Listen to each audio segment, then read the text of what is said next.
Assalamualaikum warahmatullahi wabarakatuh. Perkenalkan, nama saya Liana. Saya adalah calon guru penggerak angkatan 4 dari SMP Negeri 36 Palembang. Berikut ini akan saya tampilkan sebuah demonstrasi kontekstual tentang bagaimana menanamkan budaya positif di sekolah melalui sebuah kegiatan restitusi. Pada tahap demonstrasi kontekstual ini, saya akan melakukan kegiatan restitusi pada murid di sekolah saya. Apakah itu restitusi? Restitusi menurut Gosen adalah suatu proses menciptakan kondisi murid untuk memperbaiki kesalahan mereka sehingga mereka bisa kembali pada kelompok mereka dengan karakter yang lebih kuat. Restitusi juga merupakan proses kolaboratif yang mengajarkan murid untuk mencari solusi untuk masalah dan membantu murid berpikir tentang orang seperti apa yang mereka inginkan dan bagaimana mereka harus memperlakukan orang lain. Proses segitiga restitusi memiliki 3 tahapan dan setiap tahapnya berdasarkan pada prinsip penting teori kontrol, yaitu yang pertama, menstabilkan identitas, 2, validasi tindakan yang salah, 3, menyatakan keyakinan. Berikut adalah skenario pelaksanaan praktek segitiga restitusi terhadap 2 kasus yang melanggar peraturan di kelas saya. Kasus pertama, Muhammad Bayu adalah siswa kelas 8. Bayu memberikan informasi yang tidak berdasar sehingga membuat kedua temannya bertengkar.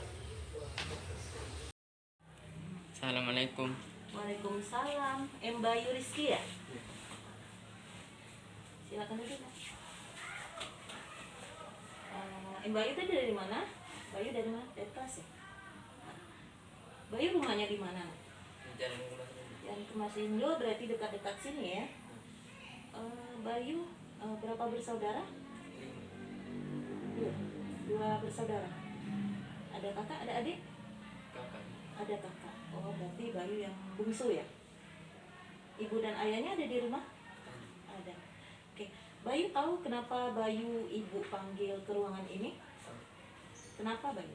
Karena informasi yang salah. Karena informasi yang salah yang Bayu sampaikan ya.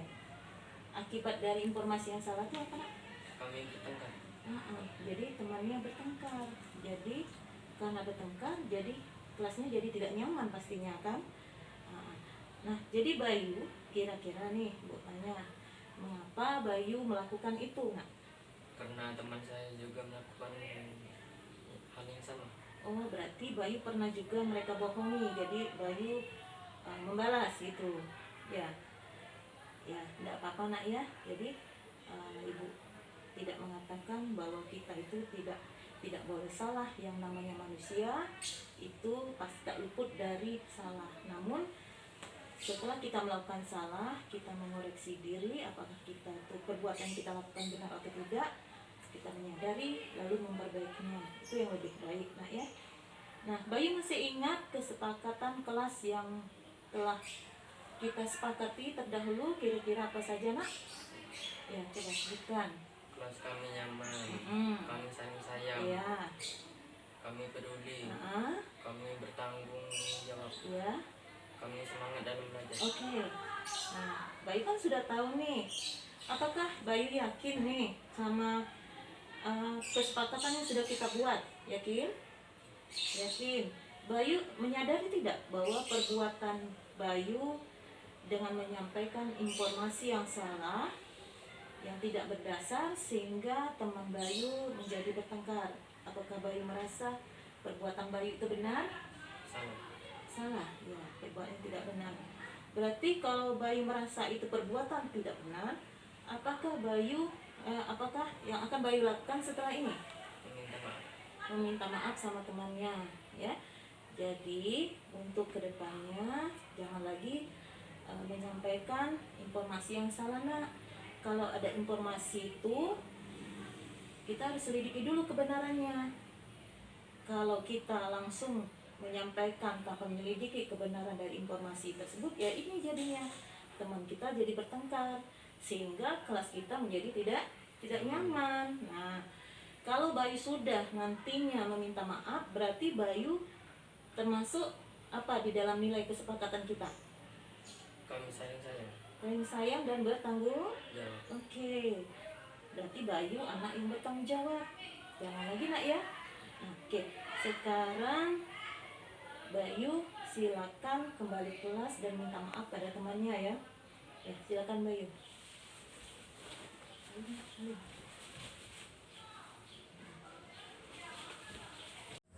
Kasus 2. Anis Mareta merupakan siswi kelas 8. Anis tidak mengerjakan PR. Anis mengambil paksa tugas temannya. Assalamualaikum. Waalaikumsalam. Anis Mareta ya? Iya, Bu. Ya. Gimana dulu, Mbak? Iya, Bu. Makasih. Anis Mareta rumahnya di mana, Nak? Di dekat sekolah. Di dekat sekolah. Anis Mareta tinggal dengan orang tuanya. Iya. Ada siapa saja di rumah? Ayah sama ibu. Ayah sama ibu. Anis Mareta anak nomor berapa, Nak? Nomor 1. Nomor 1. Berapa saudara? 3 saudara. 3 saudara. Saudaranya laki-laki atau perempuan? Laki-laki dan perempuan. Laki-laki dan perempuan. Oke. Anis tahu kenapa Anis ibu panggil? Tahu, Bu. Apa coba? Tidak mengerjakan PR. Anis tidak mengerjakan PR. Lalu kenapa itu? Anis memaksa temannya kan? Iya, Bu. Mengambil paksa tugas temannya. Nah, menurut Anis, apakah itu perbuatan yang benar? Tidak. Tidak benar. Tidak benar. Anis masih ingat waktu di awal tahun pembelajaran kemarin kita kan membuat sebuah kesepakatan di dalam kelas. Coba masih ingat tidak? Masih. Coba nilai apa saja yang sudah kita sepakati, Nak? Kelas kami nyaman.